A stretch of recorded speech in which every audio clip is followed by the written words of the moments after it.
Hello everyone. तो आप लोग कैसे हैं? और मैं उम्मीद करती हूँ कि आप लोग अच्छे होंगे। अभी बहुत गर्मी हो रही है तो अपना ध्यान रखिए, ग्लूकोज वगैरह पीते रहिए।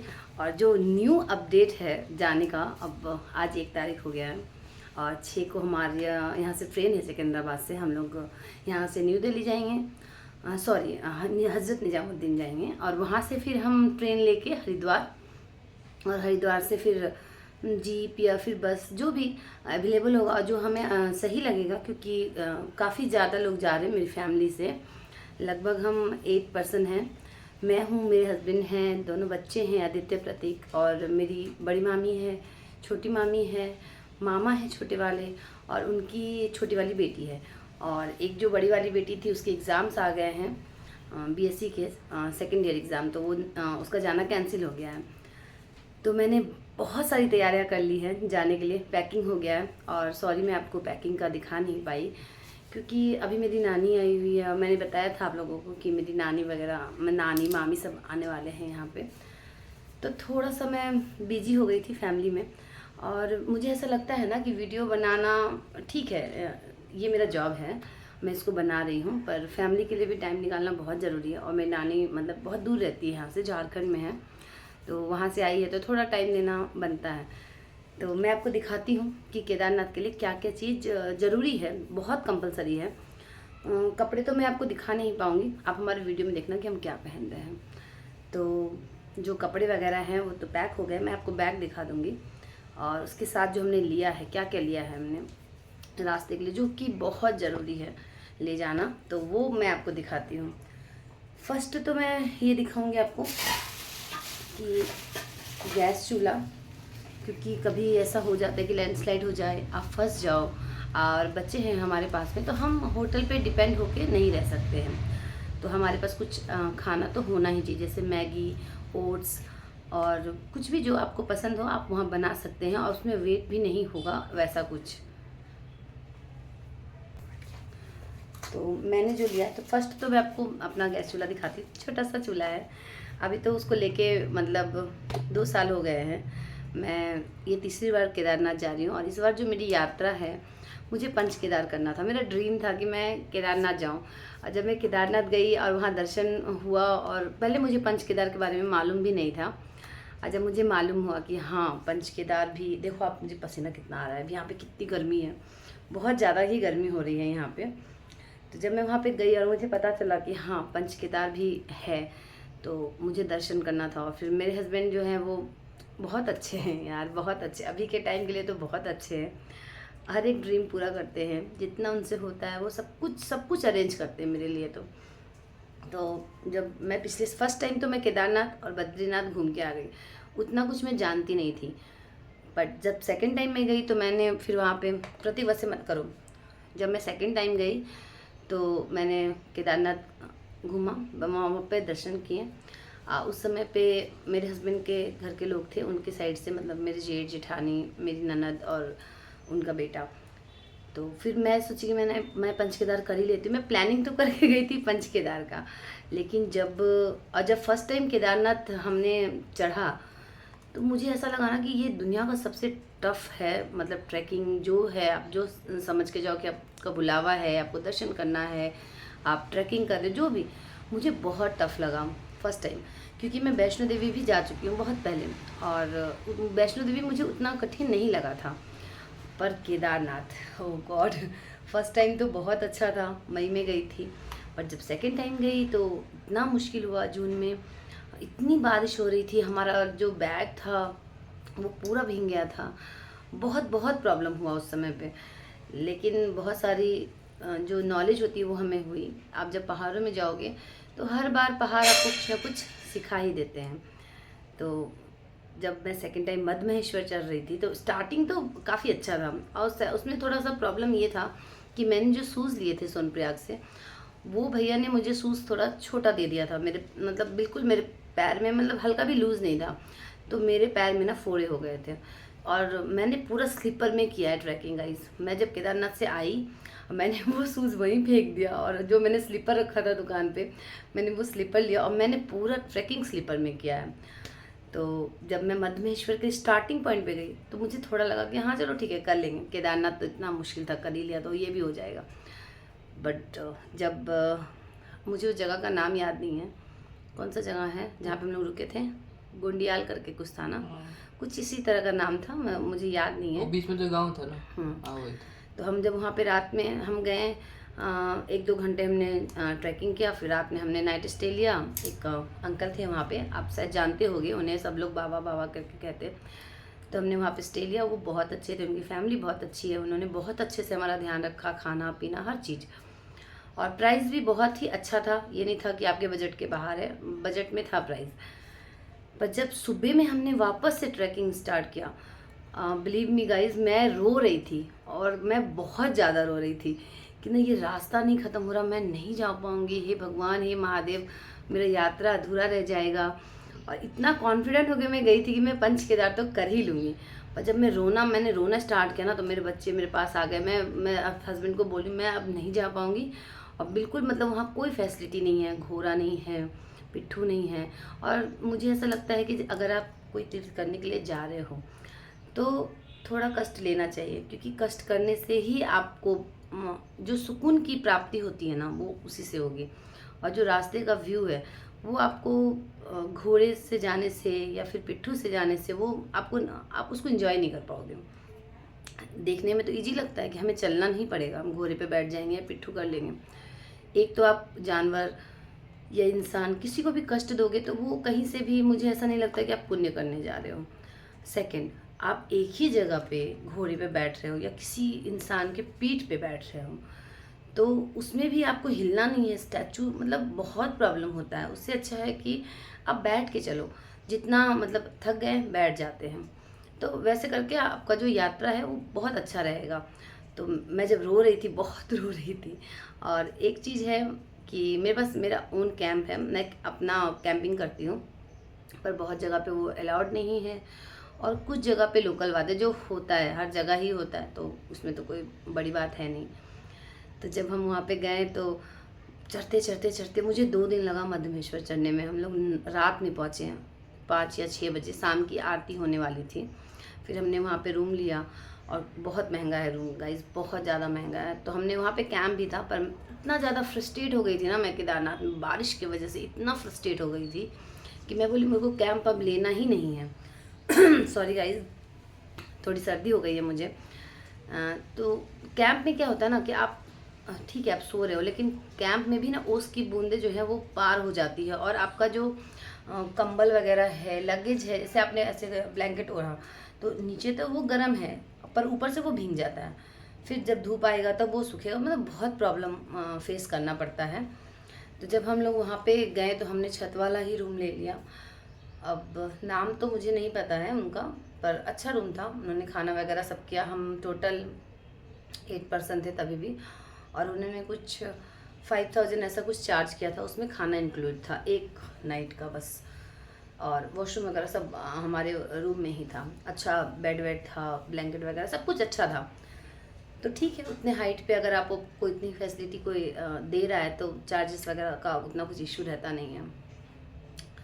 फिर जब मध्यमेश्वर से हम नीचे आए तो मैंने बोला हम मुझसे हो नहीं होगा, मैं नहीं कर पाऊँगी। तो हमारा तुंगनाथ और रुद्रनाथ ये 2 रह गया है, और एक कल्पेश्वर महादेव है। तो वहाँ पे गाड़ी जाती है, आप अपने व्हीकल से जा सकते हो, अपने व्हीकल से तो नहीं, जो वहाँ लोकल व्हीकल्स हैं उससे जा सकते हो। फिर हम वहाँ से बद्रीनाथ चले गए, और फिर वहाँ से मैं चले गई स्वर्गारोहिणी दर्शन करने के लिए। पर इस बार जब मैं जा रही हूँ तो मुझे तुंगनाथ और रुद्रनाथ कंप्लीट करना है। बच्चे बड़े हो गए, अब हर साल तो मतलब हम नहीं जा सकते वहाँ पे, तो वो जाना है, तो तैयारियाँ हो चुकी है। अगर आप केदारनाथ जा रहे हो तो अपने हिसाब से ही आप अपने कपड़े लेके जाओ। अब मुझे काफ़ी दिन वहाँ रहना है, मैं 6 को जाऊँगी, और रिटर्निंग मेरा है 25 का। तो मैंने जो कपड़ा लिया है वो 6 सेट है, सब पर पर्सन 6 सेट कपड़ा है। और वहाँ पे मेरे बच्चे एक तो 10th क्लास में रहते हैं, जैसे कि आप जानते ही हैं, प्रतीक भी 8 में है। तो मैं सबका अलग अलग बैग है, सब अपने अपने सामान को खुद ढोते हैं, एक दूसरे के ऊपर बोझ नहीं बनते हैं। तो मैंने जो लिया है सामान वगैरह, तो मेरा 6 सेट है, स्वेटर अलग है, ब्लैंकेट अलग है, और खाने के सामान जो है वो भी अलग है। फर्स्ट टाइम मैंने बहुत गलती की थी कि मैं बहुत सारा सामान लेके चले गई थी। पर अब क्या है ना कि आप प्लानिंग के हिसाब से चलो कि हमें कितना सामान लेना, क्योंकि वो बाद में ना आपके ऊपर बोझ हो जाएगा। तो कपड़ा तो मैं आपको बता दी कि 6 सेट है, और जो मैं पहनूंगी मैं वीडियो डालूंगी तो आप देख लेना। उसके अलावा जो बहुत इम्पॉर्टेंट है, फर्स्ट खाने का सामान रखो। और मैं आपको दिखा रही हूँ, ये है गैस चूल्हा। ये जब मैं फर्स्ट टाइम गई थी ना तो मैंने दिल्ली से लिया था। देखो ये है छोटा सा मिनी गैस चूल्हा, और इसके ऊपर आप 200 kg का वेट भी डाल सकते हो। तो इसे ऐसे करके आप फिक्स, जब आपको यूज़ करना है तो आप इसको ऐसे ओपन कर लो, और यहाँ से सिलेंडर, जो गैस सिलेंडर आता है उसको आप लगा सकते हो। इसमें आपको लाइटर वगैरह की ज़रूरत नहीं है, ये खुद ही इसमें लाइटर दिया हुआ है। देखो आप इसको ऐसे करेंगे तो स्पार्क कर रहा जल जाएगा, तो माचिस वगैरह लाइटर वगैरह की ज़रूरत नहीं है। और इसके साथ सिलेंडर आता है, मैं दिखाती हूँ।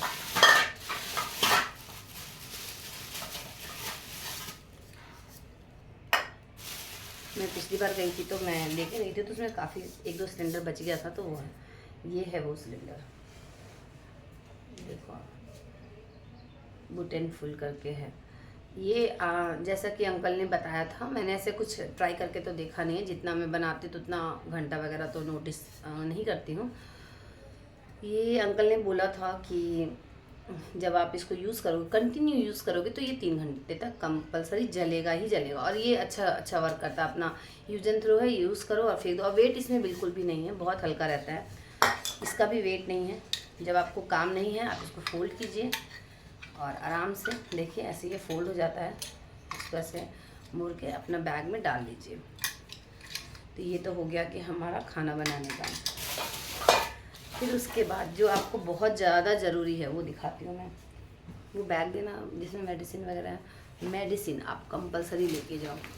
हालांकि केदारनाथ में मेडिकल फैसिलिटी है और बहुत अच्छा है वहाँ पे मेडिकल फैसिलिटी। दवाई वगैरह सब फ्री है, आप जाके दिखा सकते हो।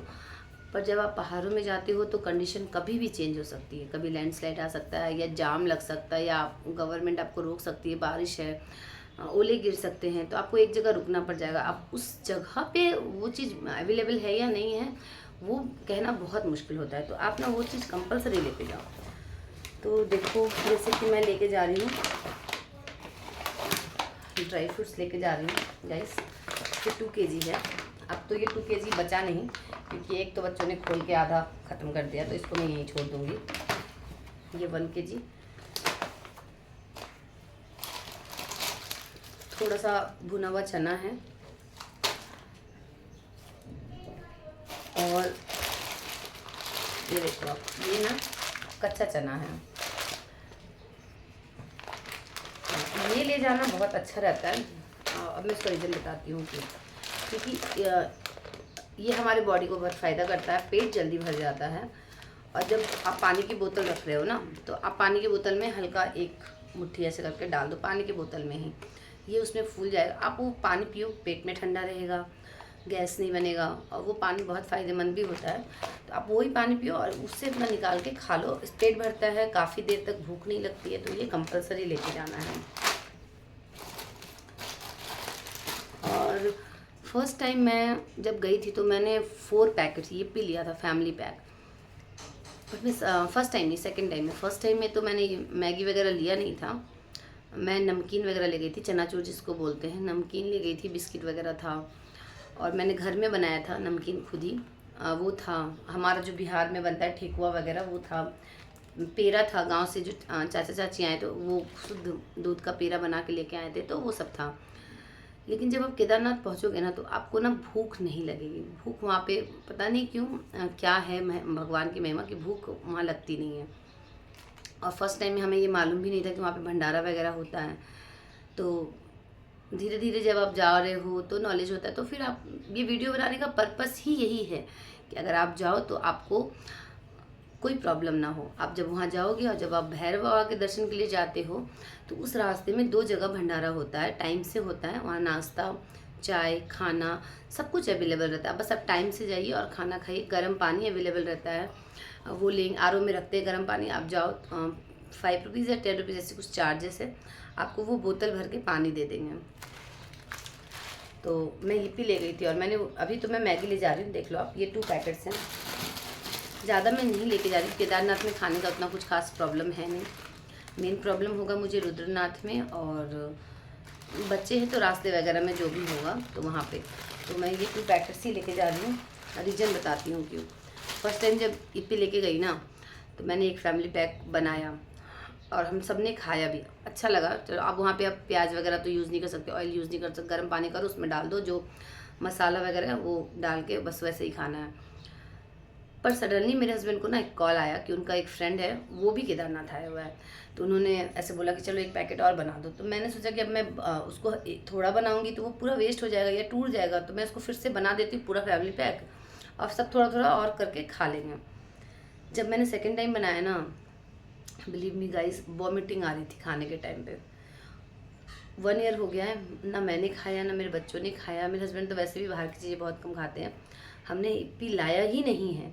और अभी मैं इसलिए लेके जा रही हूँ क्योंकि बच्चे हैं साथ में, अगर कोई और जा रहा है, अगर वो अपने बच्चों को खिला रहे तो खूब बच्चों का ऐसा मन हो जाता है ना कि हम भी खा लें। तो मैंने ऐसे 2 पैकेट्स रख लिया, अगर इनका मन हुआ तो मैं बनाऊँगी, और नहीं तो फिर मैं इसको मतलब किसी को दे दूँगी या फिर जो भी है वैसा कुछ। और मेडिसिन बहुत कंपलसरी है ले जाना, और आप जब मेडिसिन ले जाओगे ना तो उसका पावर भी देख के ले जाना, क्योंकि वहाँ पे ना हाई पावर मेडिसिन ही काम आएगी, इसीलिए। तो ये देखो आप, ये है, बहुत ज़रूरी है, कम्बीफ्लाम है, पेन किलर। आप जो भी पेन किलर यूज़ करते हो ले जाओ। यूजुअली मैं पेन किलर यूज़ नहीं करती हूँ घर में, पर मुझे कम्बीफ्लाम बेस्ट लगता है, तो मैं कम्बीफ्लाम ले जा रही हूँ। ये है, बहुत ज़रूरी है। पैरासीटामोल, ये 1000 mg का है। पिछली बार मैं जब फर्स्ट टाइम तो मुझे सही दवाई मिला था, मैं खुद ही लेके गई थी, तो मैंने mg वगैरह उतना नोटिस नहीं किया। हर बार आप कुछ ना कुछ सीखते हो, लेकिन इस बार क्या है ना कि जब सेकंड टाइम गई तो उन्होंने मुझे 500 mg का दिया था पैरासीटामोल। तो वो बच्चे बीमार हो गए, फीवर आ गया, फीवर आ ही जाता है वहाँ पे जाने के बाद, वो मेरे बच्चों पे बिल्कुल भी असर नहीं हुआ। फिर जो वहाँ पे मेडिकल कैंप है वहाँ पे जाके मेरे हस्बैंड ने दिखाया, उन्होंने दवाई दी, उससे जाके इनका तबीयत सही होती। इस बार मैं 1000 mg का ये पैरासीटामोल ये ले जा रही हूँ।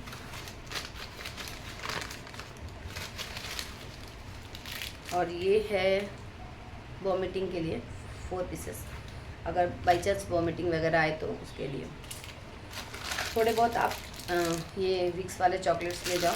ऊपर जाने के बाद हर चीज़ का प्राइस काफ़ी ज़्यादा हो जाता है, क्योंकि बहुत हार्ड है ऊपर ले जाना। उन लोग भी बहुत पैसा खर्च करते हैं, बहुत रिस्क है घोड़े पे लेके जाना, पिट्ठों पे लेके जाना, तो प्राइस तो खैर रहेगा ही।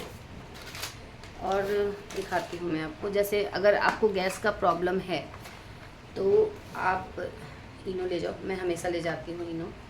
कोल्ड ड्रिंक वगैरह अवेलेबल है, फिर भी इनो पास में रखिए। बच्चे हैं, आप खुद हो, तो इनो रखना बहुत ज़रूरी है। अगर आप गैस की दवाई खाते हो, टैबलेट वगैरह, तो आप वो रख लो। अगर आप बीपी की दवाई खाते हो तो आप वो जो आपकी जो रेगुलर मेडिसिन है जो आप खाते हो, जैसे थायराइड वगैरह, बीपी या गैस की दवाई, तो आप वो कंपलसरी रखो अपने साथ में। मैं ऐसा कुछ एक्स्ट्रा दवाई यूज़ नहीं करती हूँ, तो मैं कभी अगर गैस वगैरह का प्रॉब्लम हुआ तो मैं इनो यूज़ करती हूँ, तो मैं 1 पैकेट इनो लेके जाती हूँ। झंडुबाम ये बहुत ज़रूरी है। जब पैरों में दर्द हो जाए, सर में दर्द हो या गला जाम हो जाए तो आप लगाइए, बहुत फ़ायदा करता है। तो ये एक लेके बिल्कुल जाना ही जाना है। सेकंड है वैसलीन। ठंड ज़्यादा है, कितना भी मॉइस्चराइज़र लगाओगे काम नहीं करेगा, स्किन ड्राई हो जाएगी। ये सब यहाँ की स्किन, यहाँ की स्किन, यहाँ की स्किन, ये सब निकलने लगती है, अजीब सा हो जाता है, फेस बहुत ज़्यादा डल हो जाता है। तो वैसलीन, ऐसे तो ये भी यूज़ करोगे तो फिर भी वो जाएगा, पर थोड़ा कम जाएगा ये, क्योंकि इंडिया में ना उतने अच्छे मॉइस्चराइज़र मिलते नहीं हैं, और जो मिलते हैं वो बहुत ज़्यादा कॉस्टली हैं। फिर भी आप ये ले जाओ। और मैं यूज़ करती हूँ ये मॉइस्चराइज़र, तो मैं एक ये ले जाती हूँ।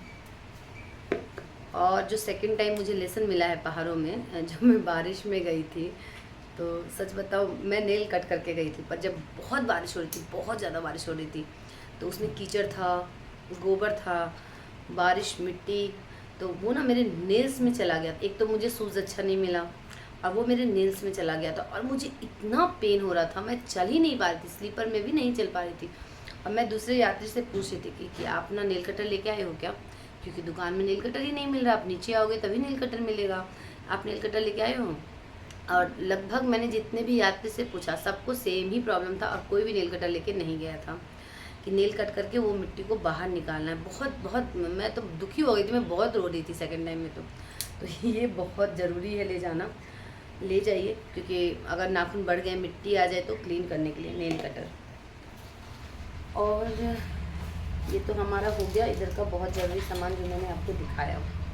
ठीक है, स्वेटर ले जाओ, आप टोपी ले जाओ, इसको जो लगाते हैं मास्क नहीं, एक आता है ना कैप के साथ में, वो कवर करने के लिए शॉल ले जाओ, इनर लेके जाइए, प्लस स्वेटर तो है ही आपके पास में, फुल स्लीव्स के टी शर्ट अगर आप पहन रहे हो, या फिर अगर सूट पहनते हो तो कॉटन का सूट ले जाइए और डार्क कलर के ले जाइएगा, क्योंकि ना जब वो गोबर का जो छींटा पड़ता है तो उसके अंदर दाग रह जाता है। अब कितना वॉश करो वो दाग नहीं जाता अगर हल्का कलर है तो थोड़ा डार्क कलर में लेके जाइए आप उसको। और सेकंड चीज़ है कि शैम्पू या फिर आप पेपर सॉप भी ले जा सकते हो। फेस वॉश वगैरह जब आप बैग में रखोगे ना तो वो लीक हो जाता है, क्योंकि बैग्स को ना ऐसे जब आप जीप पे जा रहे हो, बस पे जा रहे हो तो बहुत गंदे तरीके से रफली फेंक के रखते हैं, तो लीक हो जाता है, वेस्ट हो जाता है पूरा। क्योंकि मैं फ़र्स्ट टाइम लेके गई थी तो उसके बाद ना मैं अब शैम्पू ले जाती हूँ, शैम्पू के छोटे छोटे पाउच 1 रुपये वाले या 2 रुपये वाले, वो रख लेती हूँ मैं, 25, 30, 40 ऐसे ख़रीद के रख लेती हूँ मैं, वो ले जाती हूँ। जब भी आपको वॉशरूम जाना है या कुछ काम है तो आप अपना यूज़ कर लो हैंड वॉश करने के लिए। और दूसरी बात है कि आप वहाँ जब जाओगे, सोनप्रयाग में आपको जूते मिल जाएंगे, कपड़े के जूते लेके मत जाइए। अगर वो भीग जा रहा है तो आपको उसको भी ढोना पड़ेगा और वो बहुत मुश्किल होता है। अगर आप, मैं आपको एक छोटा सा एग्जांपल देती हूँ, अगर आप एक पार्ले जी भी खरीद रहे हो तो आप, ऐसा हो जाता है कि आप उसको खा लो, हाथ में लेके जाना बहुत मुश्किल होता है, क्योंकि बैग रहता है पीठ पे, डंडा रहता है एक हाथ में, तो आप एक्स्ट्रा वेट लेके मत जाओ, जितना कम हो सके उतना वेट लीजिए। और अगर आप एक ही यात्रा कर रहे हैं, केदारनाथ या मध्य कोई भी एक यात्रा कर रहे हो, तब तो आपके लिए बहुत ईजी है कि बहुत कम सामान में आपका यात्रा कंप्लीट हो जाएगा। और रेनकोट वगैरह आप अपने घर से मत लेके जाइए, क्योंकि आपके पास चाहे वो कितना भी कॉस्टली रेनकोट हो, वहाँ जाने के बाद वो वेस्ट हो जाएगा। वहाँ पे 100 रुपीज़ में रेनकोट आते हैं, यूज़ एंड थ्रो कीजिए, वो रेनकोट लीजिए। शूज़ वहीं से लीजिए, रबड़ के शूज़ रहते हैं, काफ़ी अच्छे हैं, स्लिप नहीं होगा, पकड़ मजबूत रहती है, तो बहुत अच्छा रहता है। मेरा ओन कैंप है, वो भी मैं आपको जब वहाँ जाऊँगी मैं लगाऊँगी तो मैं आपको ज़रूर दिखाऊँगी। उसको भी 2 साल हो गए हैं तो वैसे। और अब मैं आपको दिखाती हूँ हमारा बैग्स, दिखा बेटा,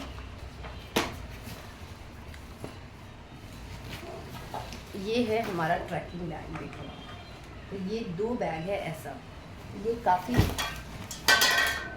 बड़ा है 2 बैग, तो एक मैं ले लेती हूँ, एक मेरे हस्बैंड ले लेते हैं, या फिर आदित्य भी ले लेता है, क्योंकि मैं उतना वेट लेके नहीं चल पाती हूँ, मुझे थोड़ा अस्थमा प्रॉब्लम है, तो मैं इनहेलर भी लेके जाती हूँ। Give my inhaler,